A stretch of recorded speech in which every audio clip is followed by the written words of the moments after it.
tarde, gente.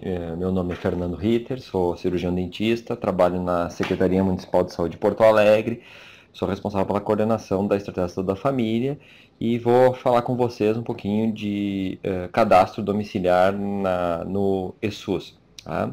Seguindo o que a gente já está implantando no município de Porto Alegre. Tá?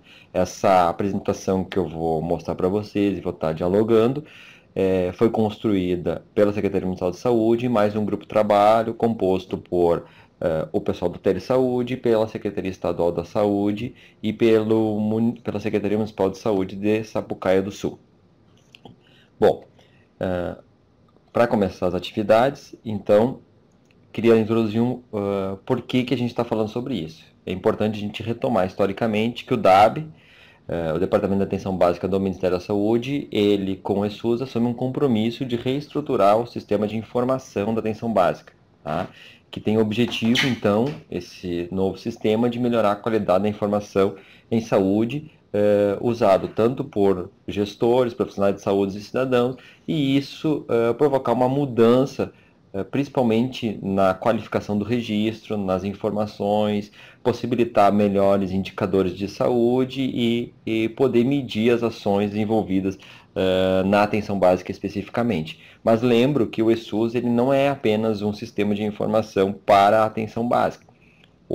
Dentro do ESUS nós temos o SISAB, que é o Sistema de Informação da Atenção Básica, mas vai ter outras partes que vão compor isso, interligando tanto o nível da atenção básica quanto a média e alta complexidade, tá?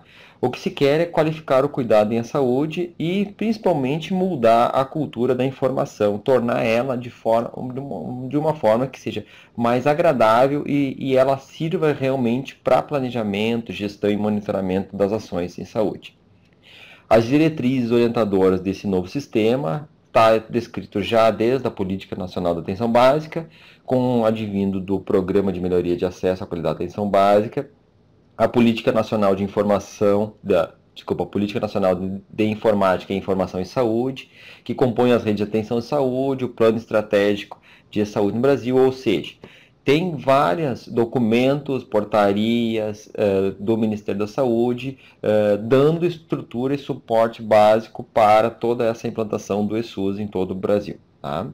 As vantagens é que agora não existe apenas um sistema de informação para a estratégia da família, mas ele envolve toda a atenção básica, desde os núcleos de apoio da família, incluindo eles, os consultórios na rua, a atenção domiciliar, o programação na escola, posteriormente virá a regulação, virar também média complexidade, alta complexidade, hospitais integrando, e o cidadão, quando atendido na unidade básica de saúde, seja ela aqui no Rio Grande do Sul ou em qualquer lugar do Brasil, a gente vai poder estar acessando futuramente os dados ou o registro feito, o prontuário eletrônico desse cidadão.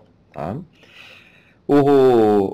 A parte que compete à atenção básica, ela é dividida em duas partes, basicamente, que é o prontuário eletrônico, que a gente costuma chamar de PEC, e o CDS, que é o coleta de dados simplificados, tá? Isso, junto com outras coisas que virão no futuro, formam todo o ESUS, tá? O sistema utiliza hoje, para atenção básica, 7 fichas para registro das informações, tá? Como a gente pode observar aqui neste quadro aqui, eu tenho o cadastro da atenção básica, depois tem as fichas de atendimento de nível superior e, posteriormente, a ficha de atendimento de nível médio e outros profissionais. Hoje nós vamos nos dedicar especificamente ao cadastro da atenção básica. Aqui, nessa tela, a gente pode observar como é que é a tela do ESUS. Então, vocês podem ver que, comparado ao sistema que existia até o momento, ela tem uma tela muito mais amigável, tá? A gente consegue visualizar muito mais agradavelmente. E importante que ele está integrando principalmente com o Cadastro Nacional do SUS, ou seja, o cartão SUS. Então, todo cidadão, quando cadastrado no CESAB, que é a parte da atenção básica do ESUS, ele vai ser identificado pelo seu registro único no CAD SUS, que é o Cadastro Nacional do SUS, pelo seu número de cartão SUS. Então, é importante que vocês entendam que existe todo um processo para a gente poder estar usando o eSUS efetivamente, tá? É cadastrar as pessoas dentro do CAD SUS, ou seja, cada cidadão da cidade de vocês fazer o cadastro, o cartão SUS. A partir daí ele vai ser identificado e vinculado a um cadastro domiciliar. Esse cadastro se refere, vai referir a mapear as características tanto de saúde, tanto as questões sociais quanto econômicas, e está organizado em duas dimensões, domiciliar e individual. A individual ela já foi trabalhada anteriormente, hoje nós vamos nos dedicar especificamente mais à domiciliar. Importante, antes da gente começar a mostrar a ficha que faz parte do prontuário eletrônico, que existe dois campos de possibilidade de registro, tá? Um que é em forma de quadrado, como vocês podem ver aqui, onde a gente tirou uma parte da ficha, então sempre vai ter esses quadrados aqui, e outra que é em forma de círculo, como vocês podem ver aqui, tá? Esse aqui é uma imagem tirada das fichas do cadastro domiciliar. O quadrado é quando a gente pode marcar mais de uma opção, ou seja, se a gente perguntar se existe animais do domicílio, a gente pode dizer quais animais. A gente pode dizer que existe um ou dois gatos, pode existir cachorro, pode existir pássaro, pode marcar mais de uma opção. Quando é no caso de um círculo, como vocês podem ver aqui, ou aqui ainda, tá? Só existe uma opção, ou tu marca um ou marca outro. Não existe a possibilidade de a gente marcar mais de uma opção, tá? Às vezes até na ficha ele nos possibilita, mas quando a gente for passar isso para o computador, ele bloqueia. Então é importante que vocês tenham esse entendimento. Então, entrando diretamente no cadastro domiciliar, tá? Então é exatamente esta parte aqui da tela do eSUS, tá? Que a gente vai trabalhar. E essa também é a folha de rosto, é a cara que a gente diz da ficha domiciliar, tá? Parece um amontoado de coisas, tá? Mas no momento em que vocês começam a se familiarizar, vocês vão entender especificamente cada um desses itens, vocês vão ver que isso vai possibilitar um planejamento bastante bom para as equipes de saúde. E a gente deixar, às vezes, de estar fazendo um planejamento baseado em dados empíricos, ou que a gente acha, ou pela experiência que a gente tem, mas sim pelos dados reais do território, da área de abrangência de cada unidade ou de cada município. Eu vou detalhar agora, vou indo por partes cada uma dessas fichas, tá? Queria salientar que a ficha era um pouco mais difícil do que olhando diretamente na tela do computador, mas é importante a gente passar por esse momento de reconhecimento dentro da ficha para depois a gente passar para o trabalho com o computador. Então, a primeira parte compete ao bloco do cabeçalho do cadastro, tá? Isso, para quem já é mais experiente na estratificação da família, sabe que isso já existia na época que a gente usava ainda o SIAB, ou ainda nos municípios que ainda usam isso, tá? Então, o cabeçalho é um instrumento, assim como todas as fichas de coleta do eSUS, tá? Que vai identificar o registro, tanto do domicílio, quanto da pessoa, quanto da visita domiciliar, quanto do atendimento individual e todas as outras partes que compõem a parte da atenção básica, tá? Ele entra com o dado de digitado por, tá? O nome do profissional que digitou isso aí, então ele especificamente fica localizado exatamente aqui. A data onde foi digitado, então a data que foi digitado, ou seja, no momento que o profissional, agente comunitário de saúde especificamente, for fazer uma visita domiciliar, ele vai botar a data desta visita domiciliar, tá? E aqui ele já acrescenta uma questão nova, que é conferido por, tá? Quem é que confere? O nome do profissional que fez a supervisão da ficha digitada no sistema, tá? Porque o agente comunitário de saúde, ele faz a visita, faz o cadastro e depois vai ter o nome do profissional que fez esse preenchimento e o nome do profissional que fez a conferência disso. Então, não é um trabalho exclusivo do agente comunitário de saúde, mas sim de uma equipe toda, tá? E também tem a possibilidade de a gente colocar o número da folha, porque caso a gente precise localizar essa folha para ver se houve algum erro de digitação ou quiser fazer algum tipo de alteração, é importante que se coloque aqui onde está apontada a seta o número desse cadastro, a folha dessa visita domiciliar, tá? Para poder fazer a identificação posteriormente. Seguindo, então, tem o número do cartão SUS do profissional, aqui onde está colocando a seta. Tá? Esse é o campo de preenchimento obrigatório. Tá? Aqui na ficha vocês vão ver que a gente vai dizer assim, esse é obrigatório, esse é obrigatório, em alguns deles não são obrigatórios. No computador, quando for registrar, ele é mais fácil. Por quê? Porque os campos obrigatórios eles estão destacados com o asterisco. Então, onde vocês identificarem o asterisco, quando forem passar para o computador, vocês vão poder identificar os campos obrigatórios. Então, aqui eu vou estar sempre reforçando que é um campo obrigatório. Então, o número do cartão SUS do profissional. E aqui cabe salientar que é fundamental que todos os profissionais que estão ouvindo e todos aqueles que vocês tiverem contato, que providenciem o seu cartão SUS. É o mesmo cartão SUS que vocês, como usuários, vão estar usando nas unidades de saúde ou no serviço de saúde que vocês procurarem, é o mesmo cartão SUS que vocês vão colocar aqui como profissional. Tá? O código do CNES da unidade, então toda unidade, quando cadastrada, ela tem esse cadastro. O código de CNES da equipe, tá? Que a gente costuma chamar de INE, então tem o cadastro tanto da unidade quanto da equipe. Ou, por exemplo, uma unidade de saúde, como tem aqui em Porto Alegre, unidade de saúde X, que é composta por 2, 3, 4, até 5 equipes no mesmo espaço, que envolve uma área de abrangência de 16, 20, 25 agentes comunitários de saúde. Então, no espaço físico da unidade de saúde, que tem um CNES, tá? Ela vai ter várias equipes, pode ter de 1 a quantas o município quiser. Tá? Normalmente 1, 2, 3, 4. Aqui vai o espaço da microárea do agente comunitário de saúde, então a gente localiza o CNES da unidade, o CNES da equipe e a microárea do agente comunitário de saúde. Lembrando que pode ter até 6 agentes comunitários de saúde por equipe, tá? E a data que foi feito o cadastro desse domicílio. Então é importante botar a data que foi feito esse cadastro. Por quê?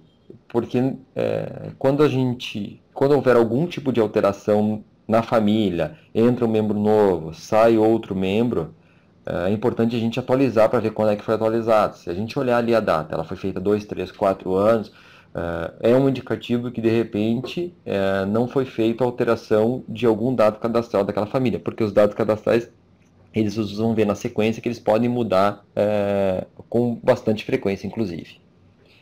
Seguindo, o bloco de identificação do domicílio, tá? Onde a gente vai localizar assim, o espaço físico, a localização no território daquele domicílio. Tá? Então tem o tipo de logradouro, conforme as opções pelos correios, pode ser uma rua, então pode ser uma avenida, pode ser um beco, pode ser uma travessa. Tá? Esse campo é de preenchimento obrigatório. Tá? O nome do logradouro, tá? Então o nome da rua, e aí vai o nome das ruas, Rio Branco, Rua Casimiro de Abreu, Avenida Loureiro da Silva, Avenida qual for do município de vocês. Tá? O número do domicílio, se tiver mais de residência, mais de um domicílio naquele espaço físico, por exemplo, um prédio, se coloca o complemento, ou se tiver, por exemplo, 1, 2 ou 3 casas no mesmo terreno, vai colocar casa 1, casa 2, casa 3, o bairro, para a gente estar localizando, o município, a unidade da federação e o CEP daquela pessoa. É importante a gente ter isso para a gente poder estar localizando quando necessário. Seguindo ainda, como eu tinha colocado aqui, o bairro, o município, a unidade da federação, tá? E o CEP, todos eles são de campos obrigatórios. Então, se vocês forem fazer o cadastro e não conseguirem preencher essas fichas por completo, quando forem ao sistema tentar colocar, ela não vai deixar a gente concluir a inclusão desse cadastro domiciliar. Então, é importante que todos esses dados que se colocam como obrigatórios estejam preenchidos no momento que a gente sentar na frente do computador e passar essas informações. Uma coisa que eu acho que é bastante positiva, que foi acrescentada a partir de agora, é o termo de recusa. Tá? Então, logo no início, a gente vai localizar o termo de recusa, que é preenchido quando a pessoa do domicílio se recusa a fornecer dados para preenchimento desse cadastro, tá? Quando ele se recusa, então a gente coloca aqui o nome da pessoa, do familiar que se recusou a dar esses dados, tá? Buscar identificar o registro geral, ou seja, a identidade dessa pessoa, e pede para essa pessoa assinar. Alguns casos já relatados por agentes comunitários de saúde que já estão fazendo esse cadastro, tem algumas pessoas que inclusive se recusam a fazer isso. Então vocês podem, junto com a equipe, colocar que essa pessoa se recusou a pegar mais um colega ou 2 colegas, assinarem e ratificarem de que esse domicílio não foi cadastrado porque a pessoa se recusou de permitir coletar essas informações e inclusive se recusou a assinar o termo de recusa. Tá? Isso pode acontecer. O ideal seria que se tivesse a assinatura do profissional, do cidadão que a gente está cadastrando, do domicílio que está se cadastrando. Dentro do cadastro domiciliar tem o telefone da residência, tá? E um telefone de referência. Conforme a gente já tinha conversado em reunião com o pessoal da Telesaúde, o governo do estado do Rio Grande do Sul e consultando o Ministério da Saúde, vocês vão ver que ele coloca que neste campo, como está aqui, ó, pede um telefone fixo para contato, tá? Mas em função de que hoje muitas pessoas elas não usam mais telefone fixo e usam exclusivamente telefone celular, a preferência é de conseguir um telefone fixo, mas na negativa ou na impossibilidade de ter esse telefone fixo, a gente pode colocar também, tanto no telefone de referência da residência quanto de outra pessoa, a gente pode botar o telefone celular, mas ratifico que o ideal seria se a gente conseguisse colocar o telefone, um telefone fixo, que é mais difícil das pessoas estarem trocando do que o telefone celular. Seguindo no cadastro domiciliar, vocês vão ver aqui que vão ter vários campos para preencher, eu vou detalhar na sequência cada um desses, tá? Então tem as condições dessa moradia. Então, dentro das condições de moradia, a primeira coisa é composta por campos que mapeiam as condições sociossanitárias do domicílio e deve ser preenchida conforme descrito a seguir. Então, situação de moradia ou posse da terra. Então, a primeira coisa que vai perguntar no cadastro domiciliar como é que é a propriedade disso, tá? Então, se ele é próprio, se ele é financiado, se ele é alugado, se ele é arrendado, tá? Se ele é cedido, se ele é ocupado, se é uma situação de rua ou se é uma outra. Então, próprio, quando o dono da casa ou a pessoa de referência, ele é dono, ele não tem dívida nenhuma, é dele, tá? Não precisa obrigatoriamente estar vinculado a um registro em cartório, porque a gente sabe que em alguns locais isso não acontece. Então, sendo próprio, ele sendo morador, a gente coloca como próprio. Financiado é quando existe uma parcela do imóvel que ele ainda está fazendo pagamento. Alugado, quando ele aluga de terceiros. Arrendado é um domicílio cujo proprietário concede ao arrendatário o gozo temporário de uma propriedade, então isso é mais diretamente e especificamente para áreas rurais, então onde arrenda um pedaço de terra com um domicílio, tá? Dentro dos municípios isso não acontece, acontece mais em áreas rurais. Quando ele é cedido, ou seja, ele gratuitamente, então é importante aqui onde estou colocando a seta, que gratuitamente a pessoa que mora ali, ela está morando ou de favor, ou porque é de um pai ou de um familiar que está emprestando. Pode ser temporário ou pode ser definitivo, não tem problema, não é o fato de ser temporário ou definitivo que vai definir se o tipo de domicílio é próprio ou financiado. Ocupação, tá? Quando o domicílio ele tem uma invasão de área pública ou privada, cuja ocupação se deu sem regularização formal. E situação de rua, quando tem um morador de rua, então a gente pode cadastrar uma pessoa que é morador de rua ou outra situação que não se enquadra nas anteriores. Uma coisa importante para tranquilizar, na dúvida, gente, quando a gente, não tenho certeza se eu coloco que ele é cedido ou ele é alugado, porque ele paga na forma de trabalho. Bom, eu acho que aí o importante é a gente fazer o cadastro. Não vai ser essas exceções que vão determinar a mudança no indicador ou no planejamento da equipe. Então, na dúvida, traga para a equipe, será discutido e será definido. O que não pode é deixar de cadastrar um domicílio, porque eu não tenho certeza se ele é arrendado, se ele é cedido, se ele é ocupado, se ele é financiado, se ele é alugado. Tá? Então, assim, cabe a nós profissionais e a equipe definir isso, tá? Mesmo que a gente não tenha certeza. Essas que não tenham certezas, pode ter a convicção que isso é infinitamente menor do que o montante que a gente tem certeza. Tá? Ainda, dentro do cadastro domiciliar, a localização informa a localização do domicílio. Tá? Mais uma vez, é um campo obrigatório, então a localização ela pode ser, como está aqui em cima, urbano ou rural. Tá? Urbano é quando está dentro do domicílio, rural abrange toda a área situada fora dos limites e perímetros urbanos. Sabemos que existe incertezas em alguns municípios, onde começa a área urbana e termina a área rural, então cabe a gente também estar definindo isso. Eu acho que errar as exceções não é nenhum problema, mas é importante que seja definido. Tá?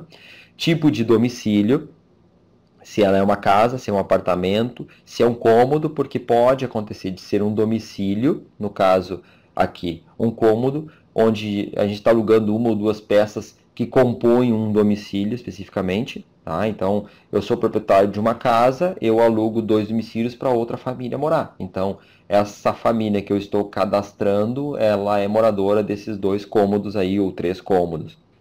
Ela não precisa ser, essa pessoa agora não precisa ser incluída dentro do domicílio do dono da casa. Então, cada um vai ter um cadastro domiciliar separado, mesmo morando dentro do mesmo espaço físico.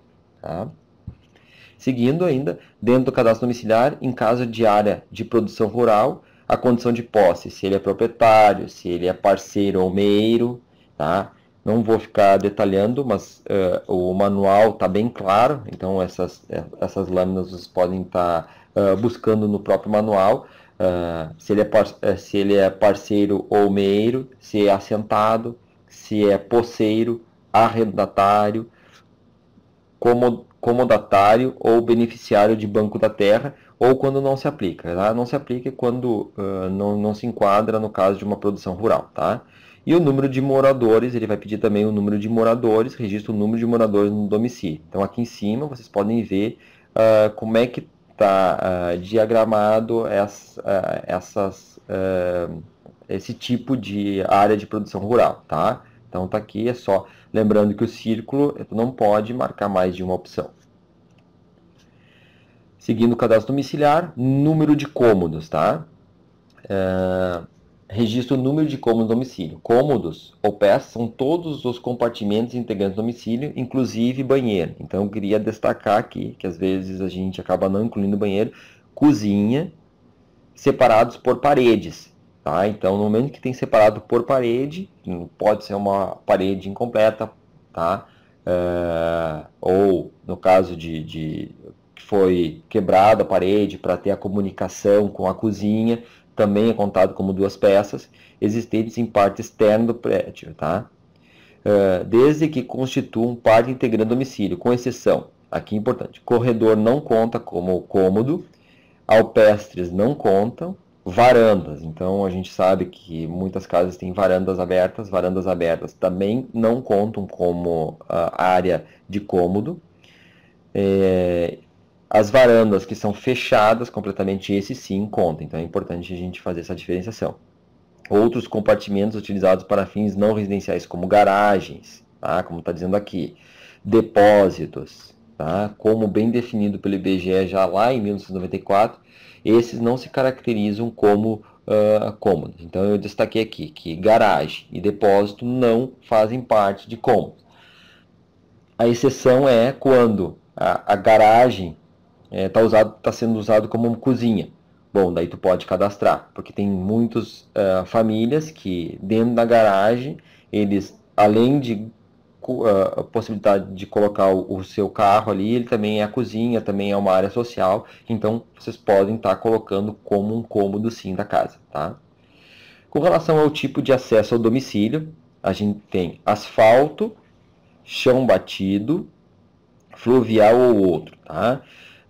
Cabe eu destacar especialmente o asfalto, porque, como está bem na definição, quando o trecho que dá acesso ao domicílio é predominantemente provido de asfalto, paralelepípedo, entre outros materiais para pavimentação. Então, o asfalto não é caracterizado apenas como a rua, a estrada, o beco composto por o asfalto preto, aquele que a gente costuma visualizar. Tá? Paralelepípedos também são considerados como asfalto. Tá? Então, asfalto, como está aqui nessa caixa aqui, ó, que a gente colocou aqui para destacar, é qualquer tipo de pavimentação. Tá? Ele só se diferencia do chão batido, quando o trecho que dá acesso ao domicílio é predominantemente de terra socada ou de trilhas. Aqui cabe fazer outra consideração. Assim. Como está aqui, o trecho que se dá o acesso ao domicílio é predominantemente, porque às vezes a gente pode encontrar o acesso a uma casa, uma parte com paralelepípedo, uma parte com asfalto, uma parte sem nada. Tá? É aquilo que predomina mais. Eu acho que cabe a gente, de novo, destacar que é importante a gente estar preenchendo. Essas exceções elas não vão ser o todo de uma área, especialmente uma área de agente comunitário de saúde. Fluvial, tá? Para se chegar ao domicílio é necessário utilizar meios de transportes fluviais, como canoa, barco, balsa, etc. E outro quando não se enquadra em nenhuma dos anteriores. Tá? Material predominantemente na construção das paredes externas do domicílio. Tá? Esse aqui cabe lembrar que ele já é uma melhoria do que a gente já tinha no SIAB. Tá? Ele foi acrescentado algumas outras categorias. Então, alvenaria, tijolo com revestimento é o tradicional que a gente encontra especialmente aqui no Rio Grande do Sul. Tá? Alvenaria, tijolo sem revestimento, ou seja, sem o acabamento de cimento que é feito. O domicílio feito predominantemente de tijolo, adobe ou parede, sem qualquer tipo de revestimento. Então, esse se enquadra com alvenaria, tijolo sem revestimento. Taipa com revestimento, tá? Que são os domicílios feitos de barro ou cal e areia, utilizando varas de madeira para sustentar. Aqui no Rio Grande do Sul eles não são tão característicos, eles são mais característicos de outras regiões do Brasil. Tá? E tem o taipa sem revestimento, quando o domicílio é feito predominantemente por paredes não revestidas. Madeira aparelhada, o domicílio feito predominantemente de qualquer tipo de madeira que foi trabalhada e utilizada, ou seja, preparada para a construção e paredes. E material aproveitado é o domicílio construído a partir de reciclagem de materiais. Então, todos os tipos de reciclagem. De novo, quando a gente no Rio Grande do Sul e vários locais do Brasil, a gente pode identificar casas que são uma parte de alvenaria e uma parte, por exemplo, de madeira aparelhada. Tá? Quando a gente fala em madeira aparelhada, é normalmente as casas de madeira que a gente encontra nas cidades do nosso estado. Tá? Qual a gente vai marcar? Lembrando que aqui só tem uma opção de marcar, não pode marcar as duas. A gente vai marcar aquilo que mais predomina. Olha externamente e vê. Se a parte de alvenaria é maior que a parte de madeira, a gente marca que essa casa é de alvenaria, tijolo, com ou sem revestimento. Tá? Se a maior parte dela for feita de madeira, então a gente bota a madeira aparelhada. Tá? Na dúvida, se vocês acham que é 50%, tanto faz. Escolham aquilo que vocês, onde a família mais ocupa a casa, qual é a parte do domicílio que mais as pessoas ficam. Seguindo, disponibilidade de energia elétrica, tá? Isso já existia no SIAB, marcar com um X a opção sim, caso afirmativo, e não, caso negativo. Com relação ao abastecimento de água, informa a existência de água canalizada no domicílio e sua proveniência. Tá? Rede encanada até o domicílio, quando o domicílio, o terreno, a propriedade tem encanamento que vem água da rede do município.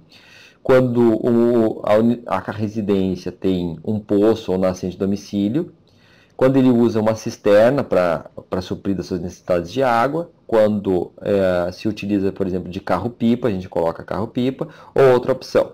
Aqui também cabe relembrá-los de que a gente vai marcar aquilo que mais usa. Então a gente bota nessa caixa de texto aqui, onde eu apontei com a seta, o que mais utiliza.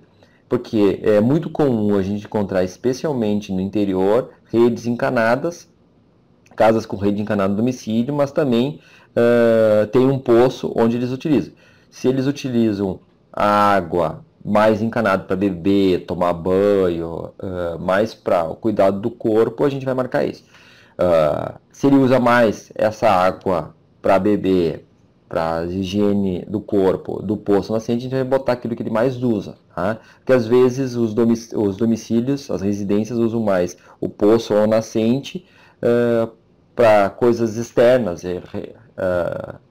regar plantas, usar para plantio e tudo mais, e mais para consumo próprio a rede encanada. Então a gente marca aquilo que dentro do domicílio a gente mais usa. Tá?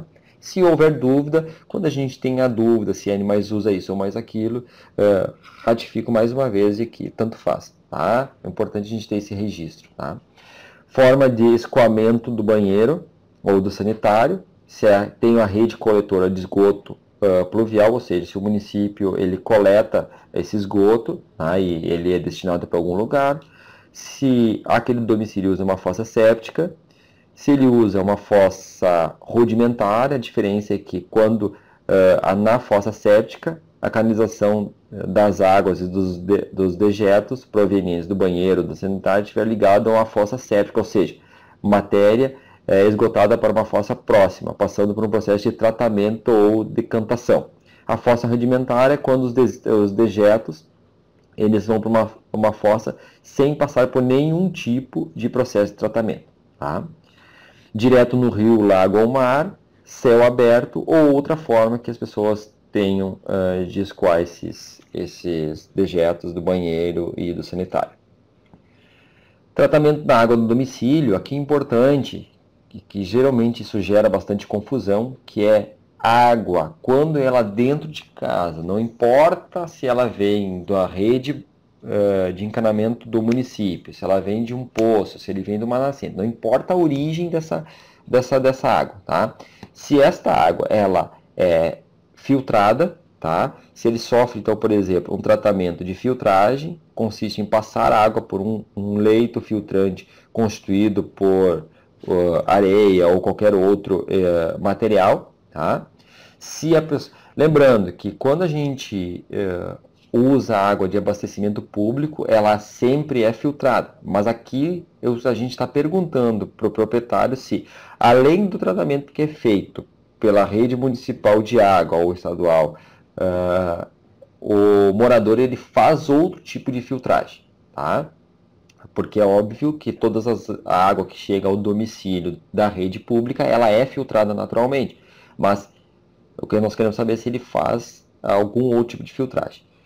Ou se ele ferve, ou se ele coloca cloro, tá? Mais uma vez, para não gerar confusão, toda a água de abastecimento público ela é clorada. Aqui a gente está perguntando se ele ainda usa cloração adicional na água que vem ou do abastecimento, ou de poço, ou nascente, ou vertente, tá? Ou se ele não tem nenhum tipo de tratamento, tá? Então, às vezes as pessoas têm receio de estar marcando sem tratamento algum, achando que vão estar aumentando o número de domicílios com água sem condições de ser usada, onde poderia estar aumentando o número de doenças, mas não é esse o caso. Tá? Então, assim, sem tratamento é porque ele usa a água da torneira do jeito que ela vem e pronto. Tá? Ou de um poço ou de uma nascente. Com relação ao destino do lixo, informa o lixo produzido no domicílio, se ele é coletado, ou seja, se o município ou a região tem um sistema de coleta próprio, ou se o proprietário ou a pessoa residente no domicílio ele queima ou enterra esse lixo, se ele joga a céu aberto ou se ele usa outra forma. Tá? É importante aqui salientar que muitos dos domicílios usam mais de uma dessas possibilidades de destino de lixo, e aqui a gente está com a opção de marcar apenas uma. Então, assim, a maior parte do lixo do domicílio, ele é coletado, ele é queimado, ele é colocado no céu aberto ou ele é feito ele é dado outro destino. Então é importante a gente colocar aquilo que mais acontece no domicílio. Seguindo, Com relação aos animais no domicílio, a gente informa se existe algum tipo de animal, tá? Então, a primeira coisa a gente tem que marcar se sim ou não, tá? Na sequência, ele está perguntando que tipos de animais a gente tem, tá? Ele dá algumas opções, cachorro, pássaro, enfim, outros animais, tá? A gente pode botar aqui outros animais. E aqui a gente coloca o número somado, cão, gato, cachorro, aquilo que ele usa, que são animais domésticos. A gente não conta aqui animais para criação, para produção pecuarista, tá? Por exemplo, ovelha, gado, a próprio galinhas, tá? Que se é para produção própria, eles não são animais domésticos, mas sim são animais que têm uma outra função, ou seja, suprir com alguma coisa, tá? E aqui então onde está a seta, a gente vai colocar o somatório deles. Lembrando que no sistema é permitido colocar no máximo 99. Se tiver mais de 99 animais domésticos, não tem como a gente colocar, tá? O bloco de identificação dos núcleos familiares, tá? Eu acho que aqui é um dos pontos mais difíceis do cadastro domiciliar, então eu queria me dedicar um pouquinho a isso aqui, tá? Primeira coisa, núcleo familiar está vinculado primeiro ao desejo de ter prontuários distintos, ou seja, eu tenho um domicílio composto por pai, mãe, filho, ou mãe, filho, ou enfim, da forma como vocês queiram, como está composta hoje as famílias hoje, tá? Isso é um núcleo familiar. Dentro de um mesmo domicílio pode ter 2, 3 ou 4 núcleos familiares, podem estar 2 irmãos ou irmãs morando no mesmo domicílio e dividindo o mesmo espaço físico, mas cada um tem um núcleo familiar, cada um tem um prontuário. Então, se eu for no desejo daquele grupo que mora naquela residência, separar os núcleos familiares, outro exemplo, tem os avós, mora a filha desse casal de idosos, e junto com o marido e a filha. Se eles quiserem fazer núcleos familiares separados, aqui é o momento. Esse bloco visualiza a identificação dos núcleos familiares, componentes, tá?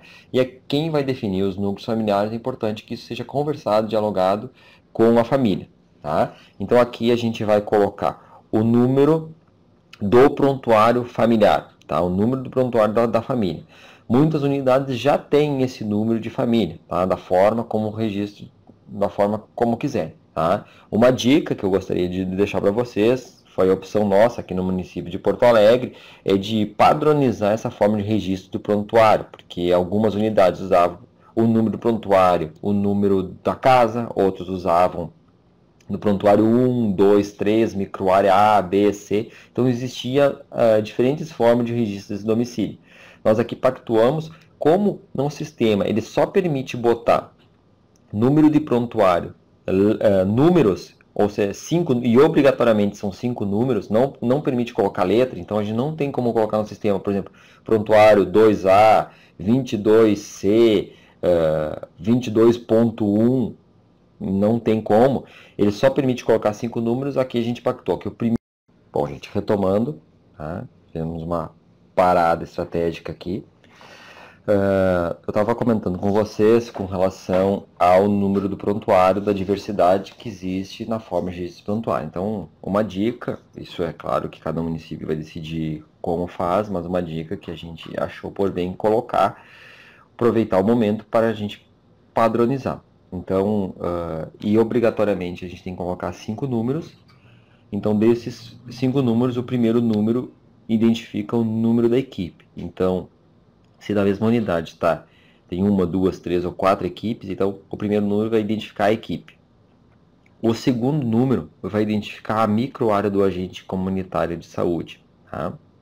Então, por exemplo, o primeiro número, equipe 1, fica número 1, microárea 1, aí a gente vai saber que é a equipe 1, o agente comunitário 1, e os próximos 3 números é o número de cadastro do domicílio. Tá? Então, 001, 002, 003, 004. Então, se a gente olhar o número 21001, a gente vai saber que é equipe 1, microárea 1,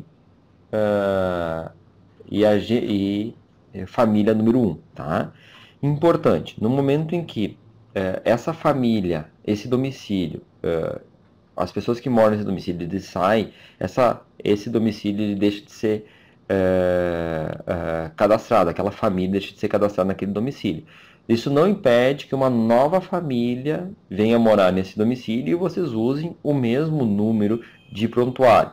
Então, se o número era 23001, ou seja, equipe 2, microárea 3, família 1, se trocou a família, a nova família que entrar vai entrar nesse mesmo cadastro domiciliar para ter registro. E não vai se correr o risco de ter mais do que 999 domicílios, porque cada agente de comunidade de saúde é responsável por, no máximo, 750 famílias, então, ou domicílios ali, tá? Isso é uma dica, cada um faz como acha melhor, tá? O segundo campo a ser preenchido é o número do cartão SUS do responsável. Por que isso? O campo deve ser obrigatoriamente preenchido. Então, cada domicílio vai ter uma pessoa responsável. E para a gente identificar esse domicílio, vai ter o número do cartão SUS do responsável. Tá? Quem vai ser esse responsável? Pode ser qualquer pessoa adulta, tá? Que tenha o número do cartão SUS. Tá? Uma dica, eu acho que é importante a gente colocar aí nesse número de cartão SUS, que identifica o responsável pelo domicílio, a pessoa que é de referência para aquela família. Se a gente precisar fazer uma visita, fazer uma busca ativa, entregar uma consulta, trabalhar questões de promoção e prevenção à saúde, sempre a gente tem no domicílio uma pessoa que é a referência, tá?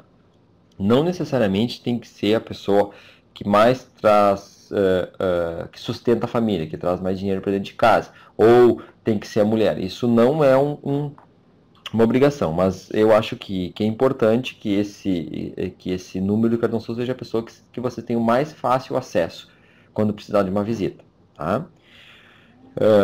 E todas as pessoas, todos os cartões SUS que a gente vai fazer individualmente, tá? Isso vai estar vinculado a esse cartão SUS, tá? Então, depois do número do cartão SUS do responsável, a gente vai para data de nascimento do responsável. Então, a gente coloca a data de nascimento do responsável, tá? Depois a gente vai colocar, como diz aqui, a renda familiar. Então a gente tem as opções de 3/4 até 1/4 de salário mínimo, como coloca aqui, tá? Meio até meio salário mínimo, 1 até 1 salário mínimo, 2 até 2 salários mínimos, 4 até 4 salários mínimos ou mais de 4 salários mínimos, tá? Importante aqui é que aqui diz a renda familiar referente a soma. Então aqui ó, eu gosto de destacar aqui que a soma da renda dos membros da família, não é a renda do responsável pela família, mas sim de todos, tá? É importante salientar que ele não é um dado obrigatório, mas é importante a gente estar registrando esse dado aqui, tá?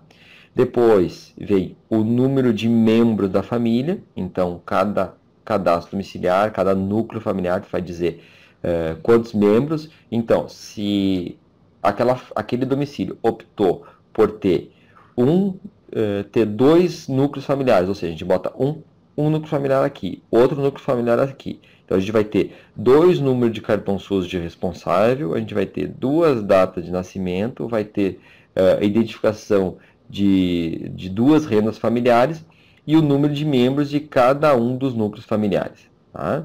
E o número, esse dado aqui que também, que não é um campo obrigatório, reside desde quando? A data em que o núcleo familiar foi morar ali. Tá?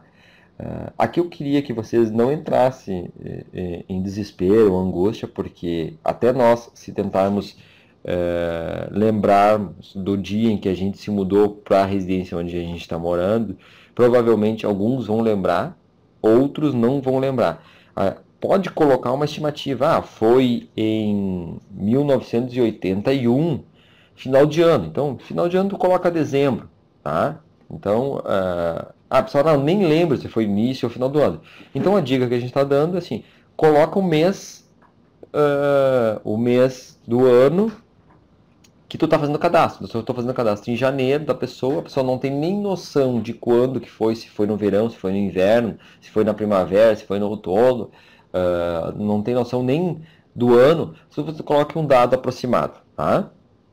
Isso é para a gente identificar mais quanto tempo a pessoa mora. Também não precisa ser um dado exato. Algumas pessoas têm isso como uma coisa bastante importante. Então eles acabam guardando até como uma forma de data como uma coisa importante, tá?